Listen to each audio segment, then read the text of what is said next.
po, sabaw pa lang, ulam na. Yan. Kumusta po ang lahat mga kapares? For today's video ay nakabili nga pala tayo ng mga hipon.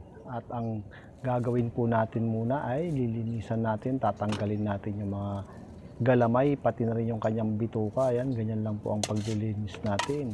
At dahil katatapos lang ng aking kaarawan, kaya ito ipagluluto ko yung mga katrabaho ko para matikman din nila yung luto natin. Ang gagawin po natin dito ay garlic butter shrimp. At dahil nga mabusisi ang paglilinis at pagtatanggal ng bituka nito mga kapares, ay ito, kailangan din naman nating magmadali. Kaya ang gagawin natin, magpapas forward na tayo at dumiretso na nga tayo sa lababo para naman mas mabilis nating mahugasan at malinis at matanggal yung kanyang bituka.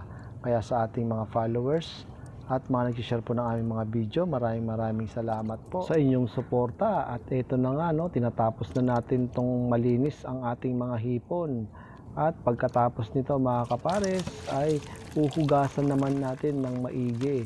Kaya shoutout po sa ating mga followers, mga subscribers natin sa YouTube channel, sa mga nag-share po, maraming salamat po. At matapos naman nating mahugasan ang ating mga hipon ay naghanda ako ng kawali at dito ko muna isinalin ang ating mga hipon dahil lalagyan po natin na yan ng Sprite. Yan. Ibababad muna natin sa abot ng ating makakaya. Kaya habang nagbababad tayo ay simulan ko na rin yung ating paghihiwa ng ating bawang. Ayan, ganyan po yan. Kailangan pinuhin po natin. Halos mano-mano ko po yung ginawa mga kapares. Kaya talagang effort sa pagluluto nito. At pagkatapos na nga yan, nag-fast forward na ako para mas madali nating matapos ang ating video. At sa kawali po nga ay naglagay na rin tayo dyan ng butter at tutunawin natin yan. At halu-haluin lang natin yan at sunod na rin natin yung ating hiniwa-hiwang bawang. Ayan.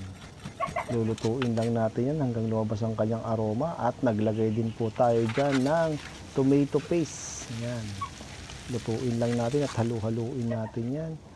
At pagkatapos na nga ay nilagay na rin natin yung ating shrimp. Ayan. Sangkutsahin lang natin mga kapares dahil mabilis lang naman itong maluto. At sinunod ko namang ilagay yung ating oyster sauce. Ayan, ilagay tayo ng 2 sachet ng oyster sauce at konting halo-halo. Ayan. At isunod naman natin yung ating Sprite na pinagbabaran natin ng hipon kanina. Ayan na nga po. Sinangkutsa ko lang yan at antayin natin, pakukuluin natin yan mga kapares.